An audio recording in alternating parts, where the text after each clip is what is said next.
Welcome to another episode of The Dirty Negative. Welcome back, everyone. Hello, everybody. We are here for season 2. Can you believe it? They let us back.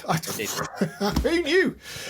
Yeah, we've got a great lineup for this season. And this time we're going to release it all at the same go on purpose. Yes. Last time it was by accident. So yeah, we're going to do it all at the same time. And yeah, we're going to leave out a few little bits and pieces. I'm going to forget talking about biscuits on this one. I'm not doing that. Oh yeah, I'm not doing that, mate. It's I've had enough of biscuits. Yeah. Although saying that, I've got some fig roll on my desk at the moment. Cause you never know when you're going to get hungry. The parrot's still in season 2 as well. Yeah, we wouldn't do it. You redecorated. I have redecorated. Yes. Yeah, which is nice. I'm actually going to send you a small JPEG of Ollie over as well somewhere to put on a website so people. Oh, that'd be great, mate. Yeah. Okay. Now, no pressure. But you're a photographer, so it's got to be a really good picture, yeah? Yeah, it is actually a studio one that I took on digital. There you go. All right. Sorry? Yeah, what? Didn't quite hear that. Did you say you use digital? I used to, anyway, yeah. Yeah. He's going to the dark side. I have gone to the dark side. Bada boom. Oh, yeah. Do you like the... Where's me? Do you like the hoods? The hoods? The hoods. Can you see the hoods on my shield? Oh yeah, I didn't know what those were from here. They're my Falcon hoods that were made by my dear old mate who's not with us anymore. Yeah. Throw that in there. Yeah.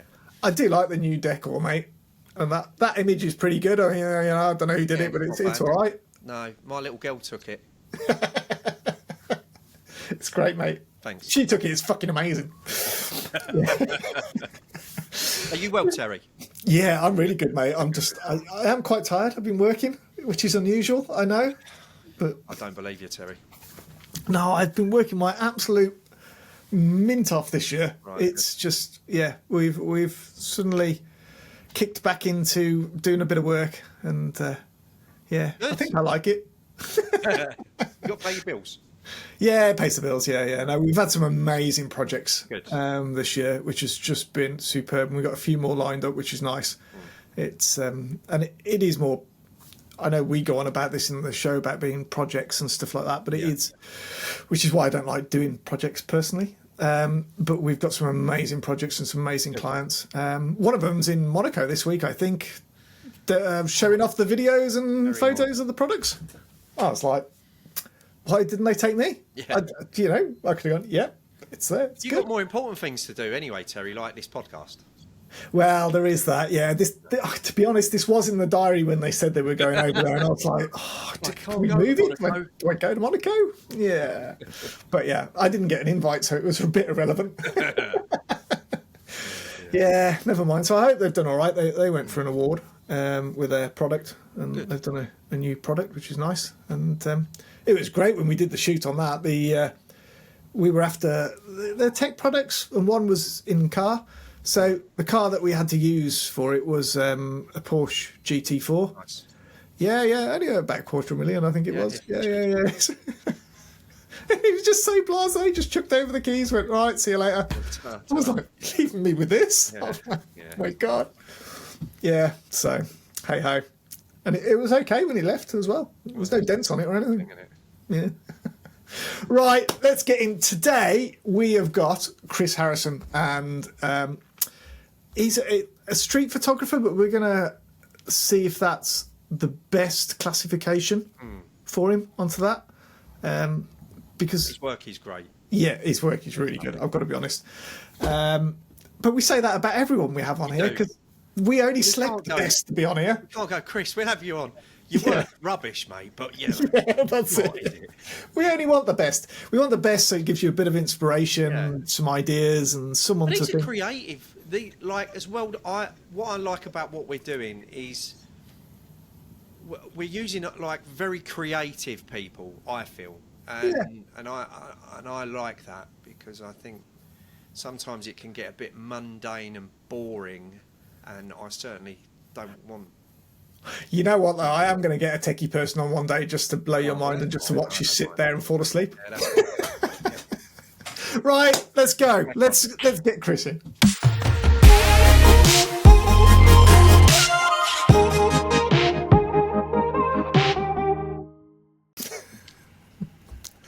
Lewis.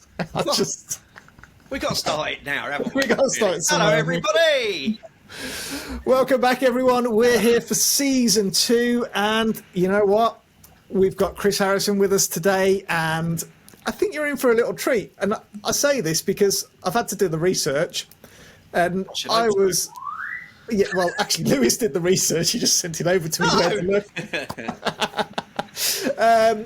But yeah, no, I looked at it, and it was difficult to narrow the questions down, I've got to be honest, because it just opened up a plethora. Chris is now panicking, going, oh, God, what have I got myself into? What are these lunatics going to go on about? There's not that much to go on.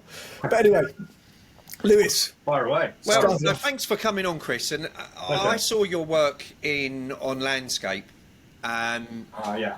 And like I love the genre, but while I was putting the questions together, I was like, I'm not sure if this is this street photography? What is this?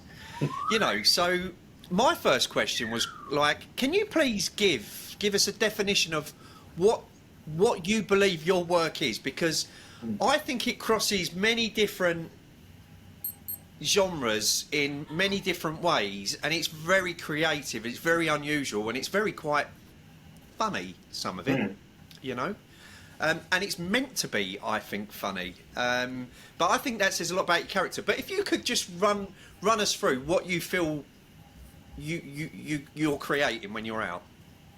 Yeah, that's a really good question. I mean, I think what I'm really encouraged by is that you said when you saw the work on landscape, what is this?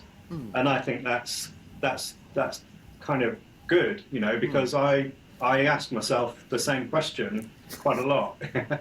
And in fact, I mean, I'm jumping in right at the deep end now, that's kind of like a guiding question for me when I'm out with my camera. I'm not particularly, I mean, you mentioned street photography. I guess, that's a kind of broad bucket that, the work could kind of be gathered into. And that's kind of, where I kind of, it's the kind of area I tend to play in most. It's literally in the street, but it doesn't have to be in the street. It could be anywhere. Yeah. But I do like, going back to this question of what is this? So I kind of like to ask myself that same question when I'm out, so I don't feel limited in any way, really. I don't feel limited to, landscape or street photography or portraiture or whatever it might be. I think, I'm led by this sense of curiosity and receptivity, and I just allow myself to kind of play, really, and I don't feel any kind of restrictions. But I think, the broadest kind of bucket that you could probably gather my work into would be street. But I think that's only because it tends to kind of be, because I'm out in the street, because I'm literally walking up and down the same 1 mile stretch of Brighton Beach, mainly. Is there something else you would define it as that probably doesn't fit the norm, so you don't? I haven't really... You haven't thought about it? Yeah, there's not a kind of go-to word or phrase that I would be able to kind of pull up. I mean, it's... I've got these things in my head. It's like cross-cultural life. Yeah. It's weird, isn't it? It's really interesting. I sort of think of it as creative street, because looking at some of the stuff you do, because I was going to ask about some of that in terms of how you create stuff, really, because you've got things in there, and forgive me in case I've read this wrong, but you've got like double exposures into there, and No. So how have you done some of that stuff? Because some of that I would have said. Yeah, I mean, you Terry, you sort of said creative street. I think that's kind of getting close. I would another word I might use is inventive. I'm looking for, I would want to hesitate at saying I'm looking at new ways to see. Okay. I'm kind of, the aim is to kind of look at new ways to see the familiar that's always around us. And those images you've seen that might look like double exposures are actually just looking into, looking through a window. Yeah. Yeah. So, Brilliant. you know, And that just takes it to a whole new level in reality, because that's a really good vision to be able to see that. Because yeah. obviously, if it was double exposure, then you've got this vision in mind of doing it. But then to be able to see that as you're walking down the street and go, that's going to make a fantastic shot with that, or waiting for the right person to walk across. Yeah. So yeah, exactly that. I kind of, like I mentioned earlier, I tend to kind of walk up and down the same 1 mile stretch of Brighton seafront, but I kind of use that as a kind of a creative constraint, if you like, and within that constraint, it forces me to be more creative or inventive or look for more opportunities for shots. So, I like that. That kind of works for me at the moment, at least, to be able to kind of take a very narrow area and see what I can literally mine, over and over and over again. Because, on the one hand, you could look at that area and say, well, that's going to get, pretty boring pretty quickly because you're going to see all the interesting stuff. But I like to kind of look at it the other way, that it's always changing. Light's always changing. Things are moving around. There's sometimes more people, less people. It's grey, it's dark, it's nighttime. On and on. So there really is. You can go kind of quite vertical with it. You can go quite deep. Deep as in, mining, literally. What can I extract from these scenes that feel interesting or creative?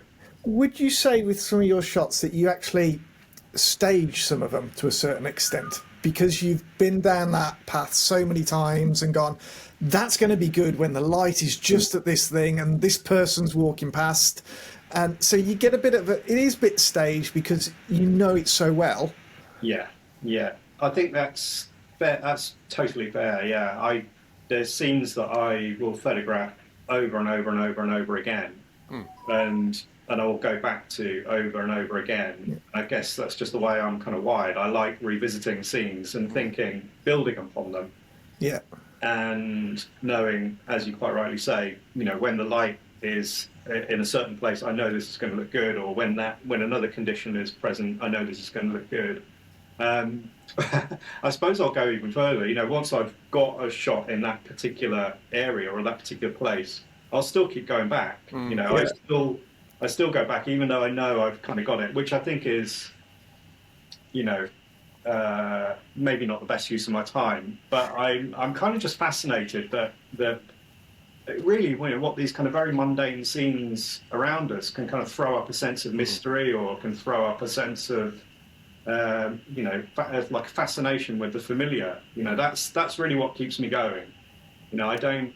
I wouldn't be the kind of person who could go out, say, onto Lewis's doorstep, onto the Brecon Beacons and do landscape. Maybe I could do that, but in a way that it's too it's almost too perfect. And I really appreciate people who can do that well, but it just wouldn't be what I can do. I wouldn't know where to start. It'd be so overwhelmingly kind of beautiful everywhere. I wouldn't know kind of where my inroad would be. Do you find that with that method that you've developed there, in terms of revisiting the same thing and always trying to better yourself, you've created yourself a sort of creative improvement scale? So you're always trying to improve on the last one that was really, really good, and you're going, right, I've got to beat that next time. There's got to be something special about that window and that reflection, and one of the things I noticed that just was bloody fantastic in reality was the windbreakers with the window in them. The things that you get out of that from people looking through and even probably wondering what the bloody hell this guy's doing that's coming up with me with the camera, to people with hair flowing and everything else. And that's just in itself a great body of work, just in that one sort of scene. But obviously, if you're going back, you're always trying to better the last one and the last one and the last one. Whereas I might go all around like Lewis's place and do some nice shots, and they're nice shots. But it's always a nice shot here, nice shot there. You're generally improving, but you're not like you're doing and trying to really ramp up that level in that one thing. So that's a really good discipline, in all fairness, as a photographer, I'd say, creative. I think with street work as well is that it's a constant living document, isn't it? It's constantly changing. It's whether it's like from my experience of street art and street life, and I think the thing with being on the street is you've got to be a little bit more aware of your surroundings. You have to push your limits a little bit more, Yeah. because whether people like it or not, there might be a little bit of risk in what you're doing from time to time. And that can actually get the best out your imagery, because you're actually pushing the boundaries a little bit more than you would normally. Yeah, it's a fascinating. This is a podcast in itself, if you ask me. Just from my experience of street work, looking at yours, and as I say, Brighton is quite. Brighton's different, isn't it? It's just. Yeah. You can see the look the way he's trying to say that. Rude. Brighton, I mean, like Brighton's Brighton. For those of us who live here and know Brighton is different, and it's not boring. It's not boring. It's constantly changing, and it's just. You've both been really politically correct here in the way that you're doing it. It's not boring. Yeah. We're the official kind of, I say official, the official descriptor for Brighton is it's a free thinking city, and I think that's that is definitely a. Is Brighton a city? Yeah. Is it? Yeah. Oh, I apologise. Well, actually, officially, I might have got this wrong actually, but it's officially the city of Brighton and Hove. Oh right. Yeah. Have you got right? There you go. See? It was a millennium thing. Oh right. Okay. Yeah, going back quite a way now. Yeah. Okay. Yeah.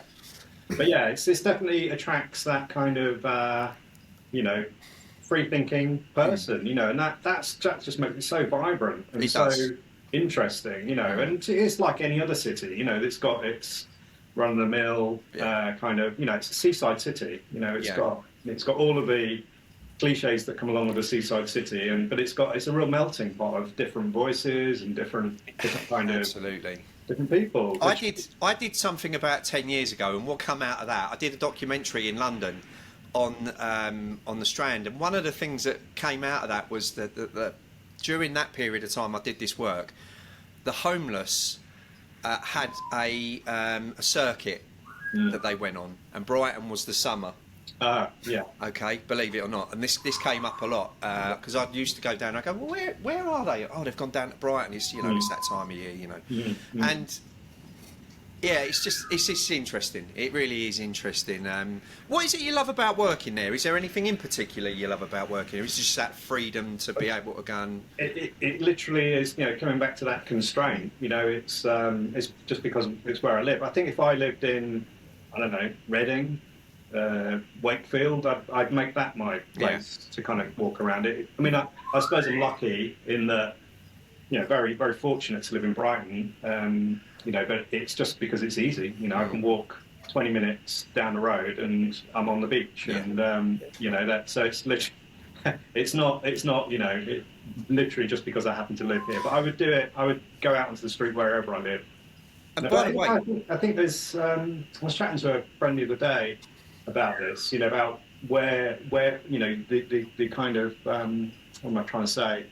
The way we work and what opportunities kind of might present themselves for interesting photographic projects or any project, creative projects.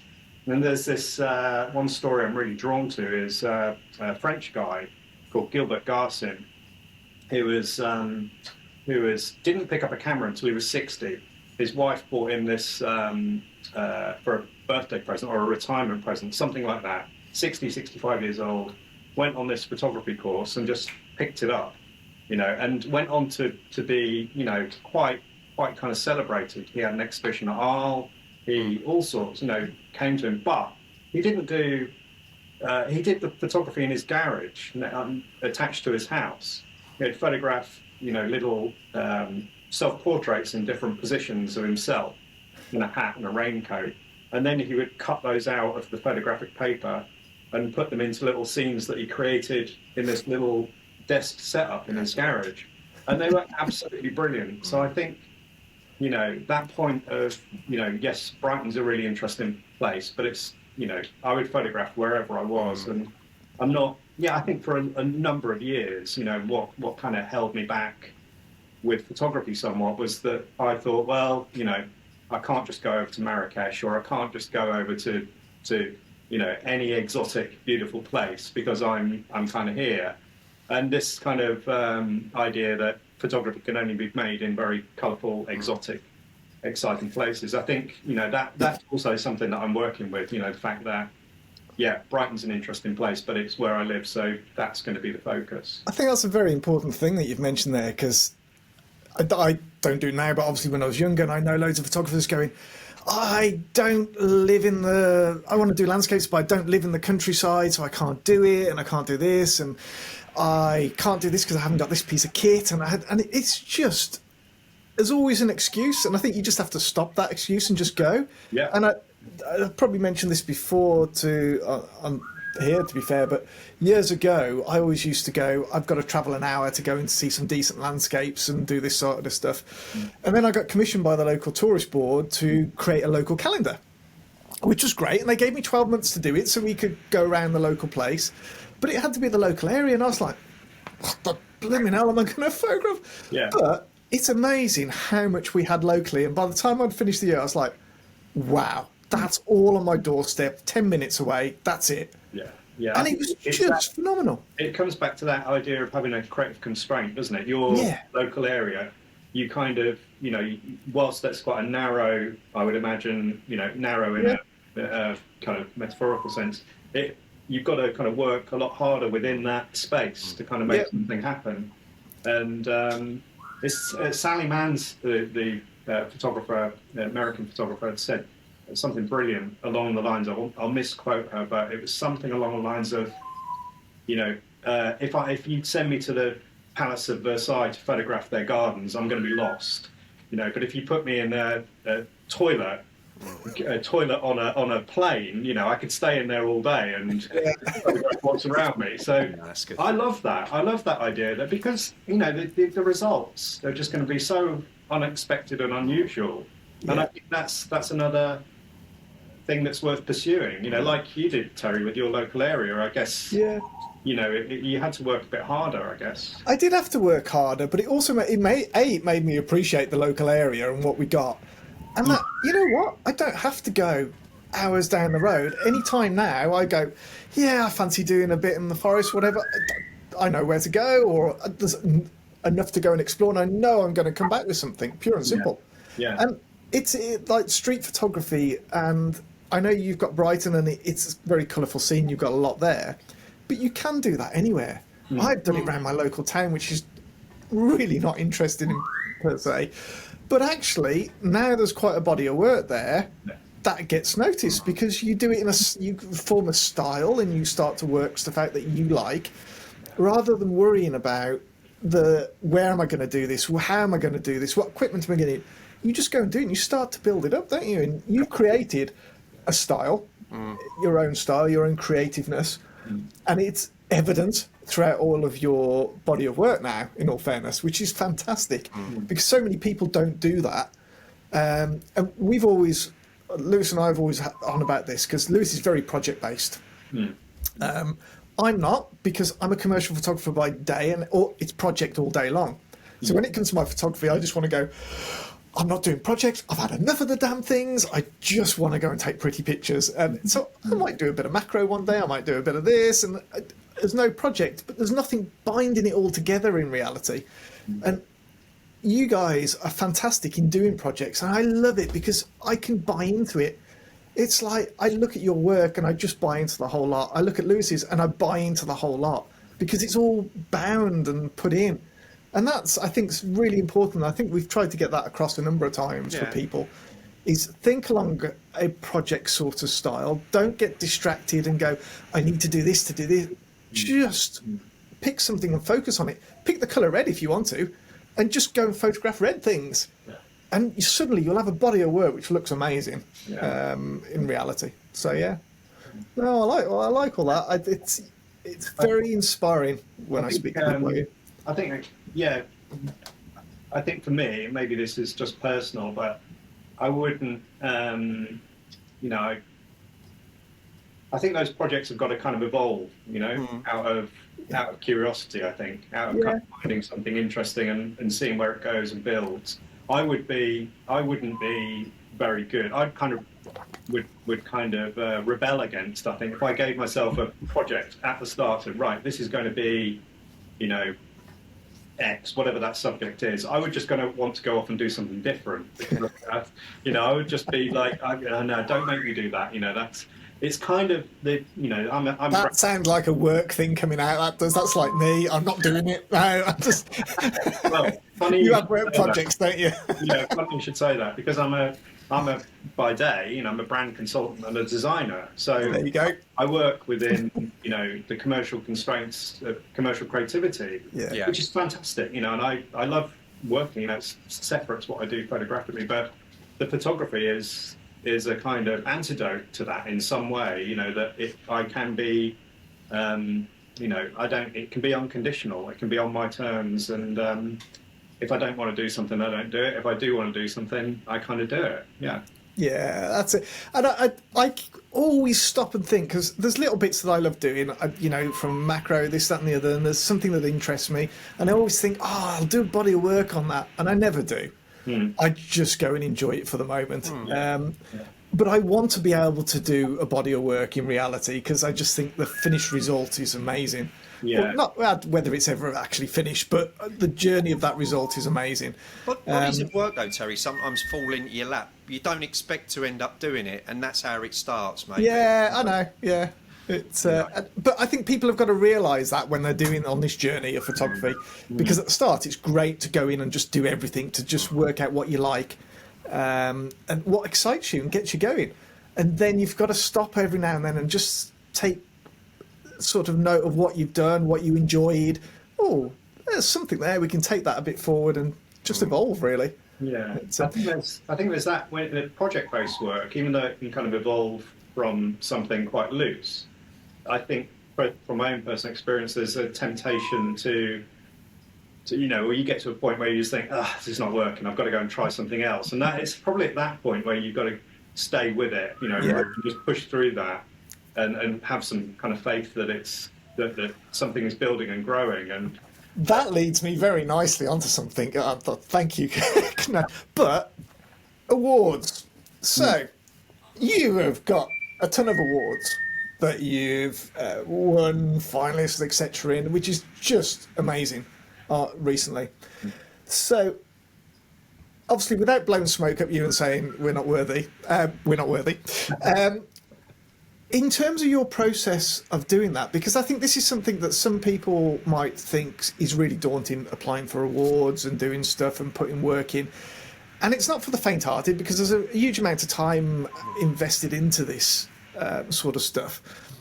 What advice would you give onto that? Because that's just, I mean, awe the amount of awards that you've got and been in reality, because it's just, I look at it and I can't be bothered. Yeah, I mean, it's very easy to talk yourself out of entering. You know, I've entered many, many more than I've been a finalist in. You know, that's for sure. Yeah.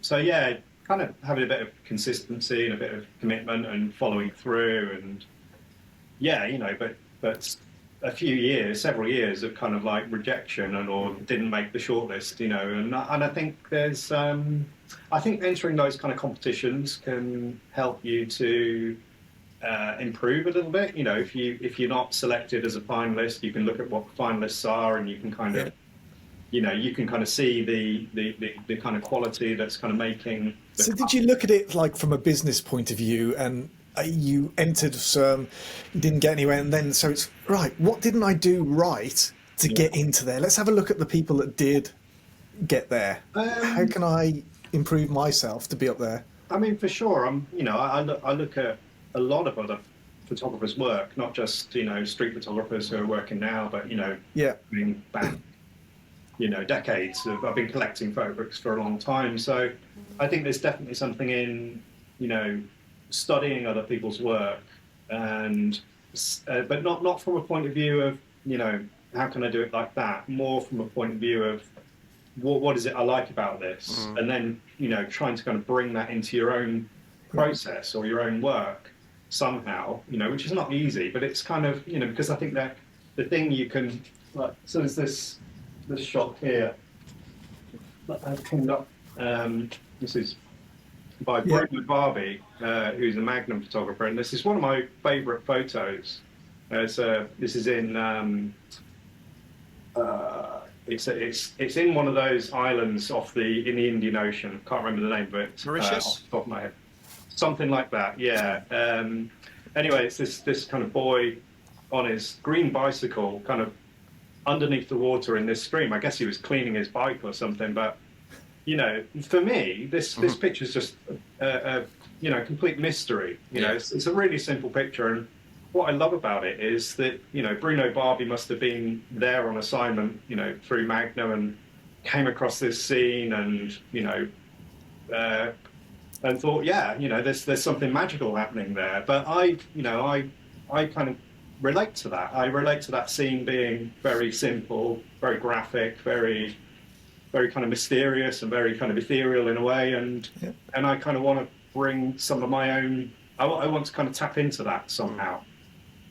It's very difficult to describe, but I think going back to competitions and improving your work, I think that the stuff that kind of resonates can provide a little bit of fuel for kind of engagement in your own practice. Was it like that when you got your first award? Was that like a catalyst and a bug that you were like, all right, I've got to get another, and it's just carried on and on and on? And sure. Yeah, I mean, it's nice to have your work recognised for sure. Yeah. I mean, it's I think it's I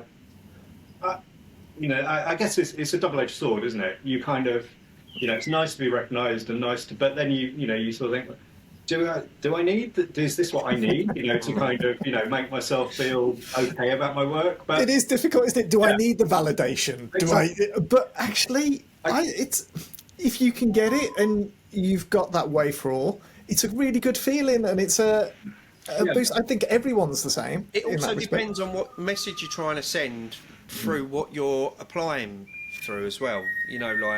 Like I totally get that.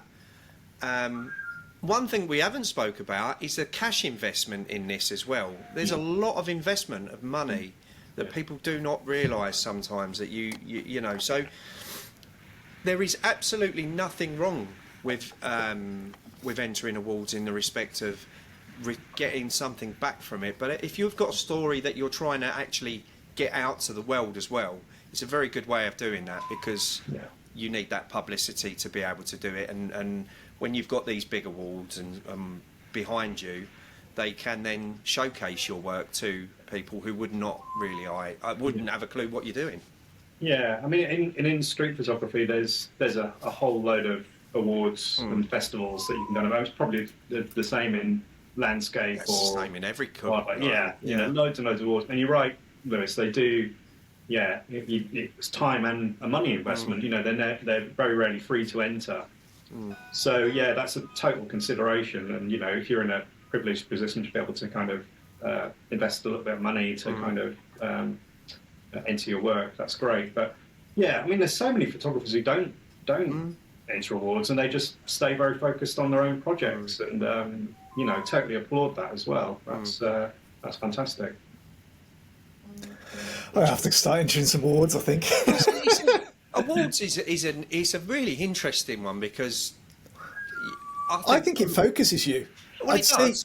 Whenever I've done awards in the past, I did portrait awards and everything else, and I've done those and won those. But for that period where I knew I was going to enter that award for 6 months or whatever, I did some of my best portraiture in that 6 months, because I organised it, I got it sorted, and I had this vision in my head, and I went and did it just for that award to win. And that was my goal into that respect.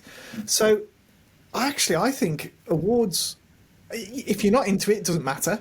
But if you are into it, I think not just the validation, but the process that you go through for it, I think is great, because it's encouraging you to just better yourself and take it forward and develop.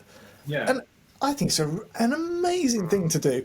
And that's what's inspiring me, is that you've been in so many, and it's just like, that must be a constant, right, I'm going to do this and I'm going to do that, because you know you're going to enter those awards for so many months beforehand. Yeah. So you're starting to think about getting that body of work together. What am I going to present? You know, and I love that. Typically in street photography competitions, you've got there's categories and colour, black and white, but within that you've got single images and then the series. So at the start I was just, I was getting kind of a few good shots, single shots here and there. So I'd enter mainly the singles. And then as time went on, I was able to kind of put 6 or 10 shots together and enter a little series. Brilliant. And that, so it was great from that respect. I was very focused on singles, and then I wanted to push myself a bit further and see if I could kind of make these kind of 10 images kind of work together in some sort of a sequence. And so you're absolutely right, Terry. It really does push you. If nothing else, to think about what you're doing. Yeah. What am I doing? How is this working together? Do these shots work? Am I happy with this sequence? And that's a great excuse to kind of think a little bit deeper. It is, isn't it? We all need a goal to a certain extent, and we don't do anything. It's like Lewis creates a body of work and he'll publish a book and do this, that, and the other to it, and that's his goal to the end there, and then everything else will stem from that, from awards and everything else. And I don't tend to do that, as I said before. I'm not a project, but occasionally I've done awards and stuff, and it really does focus you, and I think that's amazing if you can do it, just to give you that head forward. Now, that being said, right. Your photographs, I've actually been through, and there's one which is my ultimate favourite, and it's probably not what anyone would expect, and it's for different reasons. But I've got a question on it, and I want to know if you came to it as it was, or whether you moved any of the bits around. So my favourite of all of your photos, this sounds really bad, but it's the red chairs, the 4 chairs. Yeah. And you got the sort of beach huts behind, and the light is just, oh my God, that light. Yeah. And I think the thing that gets me for it is the gradient that we've got on these red chairs and the way it curves around, for me, is just sublime. That gradient, and the red just pops, and it just... Were those chairs all facing that way, or did you turn them for the sun? Yeah, they were. There's that's a cafe down on the beachfront, seafront. Yeah. And those orange chairs are there every single day. Orange, okay. They're all the time, and I walk past. I literally must have walked past those chairs. Well into the hundreds of times over the years. Well into the hundreds of times. And this one particular day, when there was a kind of like a really low bank of cloud. I can't remember what time of year it was. It might have been March. Anyway, so the sun sets in Brighton, because we're facing kind of south. The sun in the winter tends to set sort of in the southwest, and then in the summer it kind of moves all the way around to the west. So low bank of cloud, and the sun was just at the right angle. So it kind of created this almost like what is it when you studio photography, when you put the barn doors. Barn doors. It was kind of creating this barn doors type thing going on. Yeah. Where there was a very heavy overcast sky, but this band of clear space. Yeah. But really, like almost putting a spotlight across. It didn't last very long, as you can imagine. I saw it, plonked myself down in one of the orange chairs, and sat there for about 15 minutes, 20 minutes. I took hundreds and hundreds of pictures. So when you took that shot, did you look at the back of the camera and just go, oh, yes, I've got it? You just knew straight away. Well, I think you do that happen. That's for sure. But you can never really be sure, can you? That sensation, which I'm sure you guys experience, or any photographer experiences, is that gut feeling of like, there's something here, something's happening, and I took hundreds of shots. That's typical of me. I'll stay in one place and take literally hundreds. Yeah. There were people walking by. It was like late afternoon. I was getting people silhouetted against the beach huts. But it just didn't need it. It just didn't need any of that. It just needed... it was there. The warmth of the light, and that kind of barn doors type effect. Important thing, sort of lesson there for people really, is the fact that you took so many photographs. Now, I will quite often do that unless it's a commercial shoot and I know exactly what we've done because we've planned it, because I'm learning. And by taking all those shots, I work on what works and what doesn't, and oh, that's an idea for the future. So nothing's a wasted shot because I get to experience and plan for the future out of that and work out what worked in that particular scene. And I think that's part of evolving. If I just went and took that one shot and then buggered off, I wouldn't better myself in the future. Yeah. And I think that's an important thing to take away from that. It's not just a one-shot wonder. You know, you're there for the haul to get whatever happens. Yeah, and I mean, you're absolutely right. There's something else that goes along with that shot, is that I've photographed those orange chairs many times before that. Yeah. And I continue to photograph them now, you know, knowing that I'm probably not going to get it as good. I got close the other day.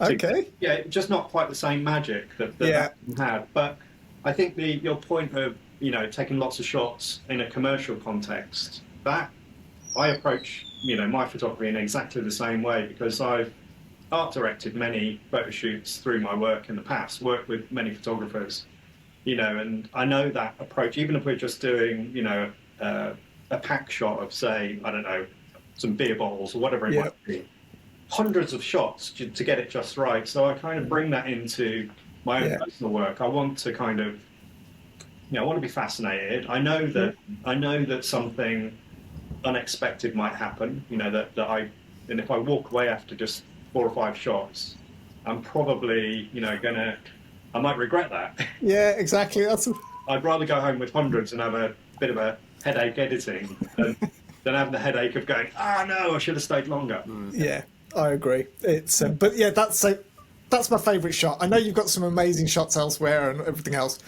but for me, the light onto that and that gradient, it's just I live for light and the way it reacts into stuff, and you've just captured it. And so there's an Australian photographer whose work I really love, you might have heard of him, called Trent Park. Okay, yes, yeah. There's, you know, his classic line is, the light transforms everything. Yeah. You know, and I love the fact that is the most kind of ordinary scene, you know, these cafe chairs, which kind of has, you know, had that transformative effect by the light. You know, you don't really need to do anything. You just need to kind of recognise it and be there. Yeah. Exactly. So where did you nick the giraffe from then?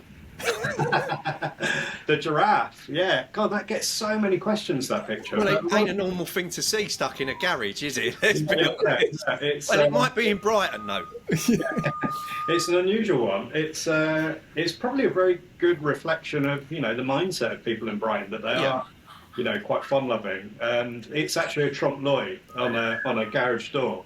Right. Oh, right. Yeah.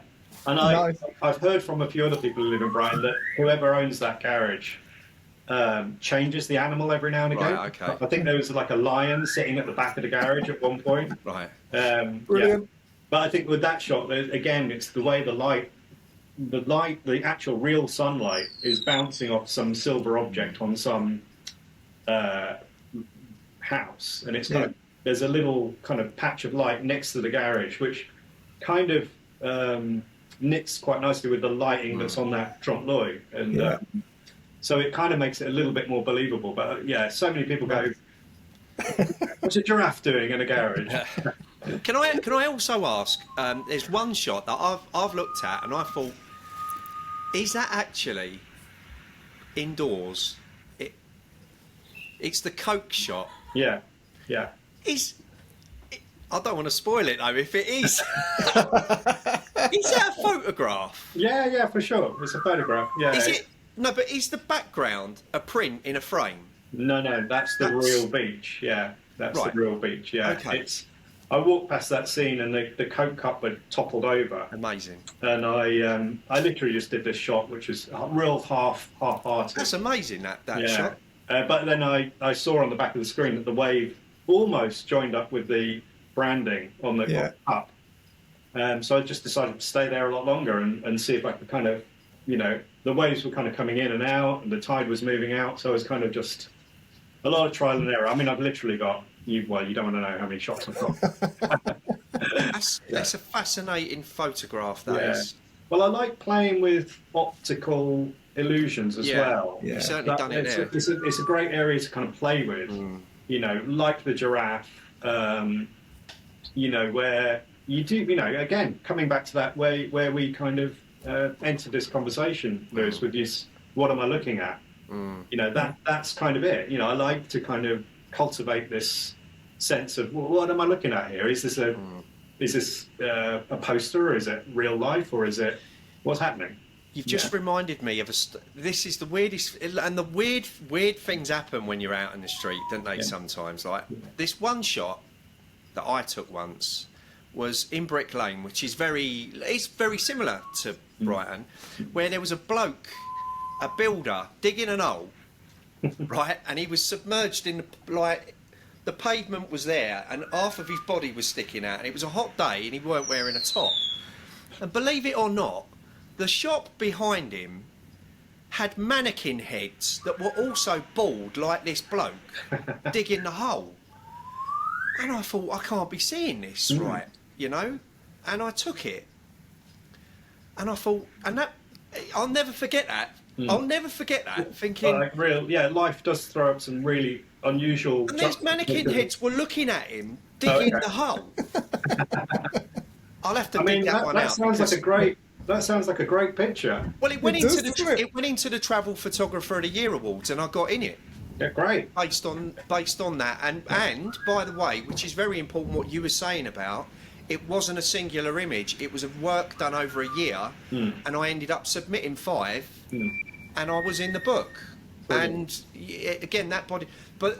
It's going back to what you were saying about the coke and how these things happen, and it just made me think about it. That bloke digging that, and he was not aware of me whatsoever. Yeah, well, I think that, I mean, you use the word aware there, Lewis, and I think that's really, you know, I think walking around in the street, being aware of our environment is a great muscle to kind of exercise, isn't it? And a lot of people, most people, maybe, you know, would walk by that scene and 100%. and just kind of, if they notice it at all, would be like, oh, bloke in a hole. 100%. You know? It's you know, the cultivating that kind of you know, tendency to be a bit more observant of what's going on around us. You know, I mean, it becomes something that's hard to switch off because you're kind of looking for those kind of things all the time. But yeah, it can become a really nice sort of game you can play with yourself. Yeah, 100%. Fascinating that was. I tell you, it's been absolutely fascinating talking to you and having that insight from the street photography point of view. But a bit more than street photography, or creative street photography, I think we were going to call it, weren't we? But a bit more than that, it's the psychology behind photography in general, I think, and how people can get into that mindset and take that forward. Because I think it's really important to pass information on along like that, because that's what encourages people to go and try. So, you know what, if awards are going to be a thing, go and try them, go and do it. If a project's a thing, go and try it. If anything else, just walk around your hometown constantly. You know, do it once a week if that's your thing, and just have a little thing. See how the light plays. Same time every week. See what the light's different. Take your camera on your dog walk if you've got a dog, you know, like, or popping down to the shops. Put your camera in your pocket, because you just really never know what you might see, and it's I think that's the worst thing, when you haven't got a bloody camera with you and you somewhere. In fact, I was going to Birmingham the other morning for a shoot, and it was early morning, and I got up and I was off to the shoot. We got it all planned for the day. We're out for the whole day, and I could tell the sun was going to be beautiful, blue skies. We had the best hoarfrost we had had, and it was everywhere. And I almost went, do I go and do this job, or do I just stop here and go and do the landscape? And I was like, oh, I'm so torn. Clients waiting. Oh, but that's a once in a lifetime sort of. Client one, unfortunately, but you know. Tough call. Last one for me though. Is there anywhere you'd like to go? Yeah. I mean, I've got this. I've had this sort of long-term fascination with the Silk Road. So now, you know, I'm kind of contradicting myself now, where back at the start I was saying, you know, but, you know, the idea of travelling along sections of the Silk Road would be phenomenal. You know, I would love that. Nice. So, yeah, you know, I mean, another sort of old, you know, hero of mine is Steve McCurry, you know, and I just, to do the kind of stuff he's done, you know, But then again, he's done it. You know, that's been done. But I think his work, you know, really kind of sowed a bit of a seed for those sort of Central Asian, you know, countries that have got really rich histories. So that'd be great. Sydney's another place I love. I lived there in the year 2000 and went back a couple of years ago for a month. Too many big spiders and snakes. Yeah. A lot of kind of some wildlife. But yeah, Sydney is such a beautiful city. And again, you know, for street photography, there's so many people working in Sydney and Melbourne. So yeah, the boats are great. Yeah, it's just I loved Sydney. Yeah, it's fab city. Yeah, I'll let you two sort the Sydney out. I'm looking out the window now at how crap the weather is here and thinking, oh my God, you know what I mean? But there we are, never mind. Well, I'm just going to go and take my tablets now. You've depressed me now. Yeah. Yeah. Chris, it's been an absolute pleasure. Chris. Thank you for coming on and sharing your insights into your world. And I hope you've inspired other people to just 100% get out there and do stuff, really. Well, thanks very much for inviting me on. It's been fantastic to chat with you guys. Brilliant. Thank you, Chris.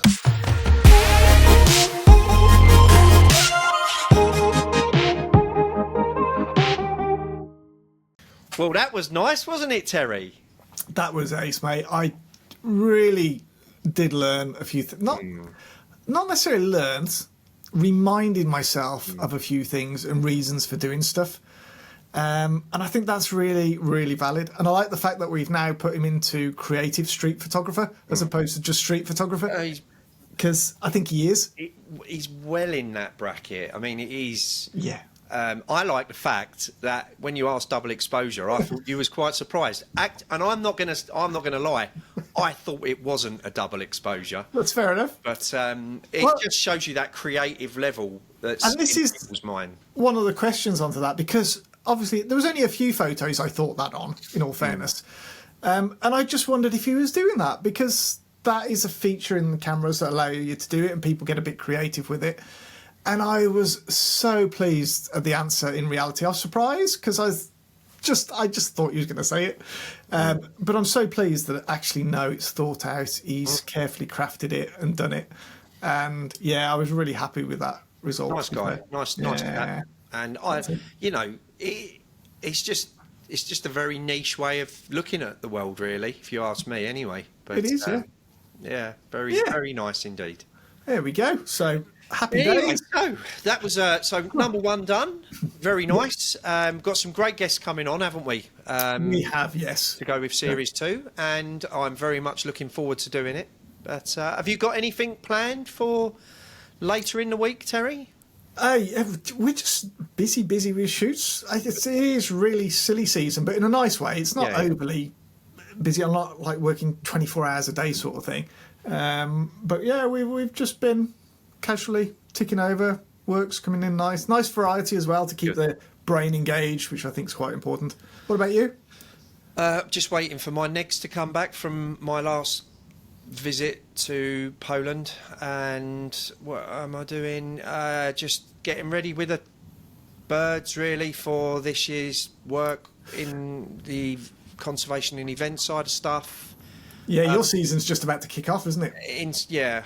Well, depending on this weather. But no, I've got a lot going on with the books. I've got 3 books that I'm currently in the middle of. I'm nearly finished one.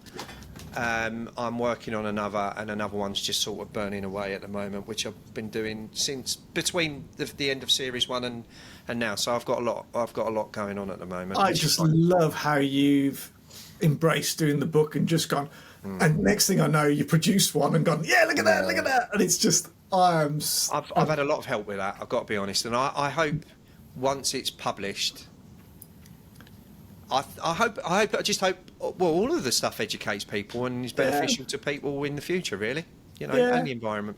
Of course, but I'm really impressed, mate. Well done. Thank you. You've done an amazing job doing those. You can polish a turd, can't you, tell? Mate, I would never say that. I'm sure there's plenty of my mates watching who probably think that, Yeah, anyway. That's it. Yeah, always trust your mates to throw you under the bus. That's it, mate. Yeah. Well, good. I hope everyone has a nice week, and we look forward to seeing you in the next episode. And we'll see you on the next one. Yeah, thank you for watching. Have a nice evening. Welcome to another episode of The Dirty Negative.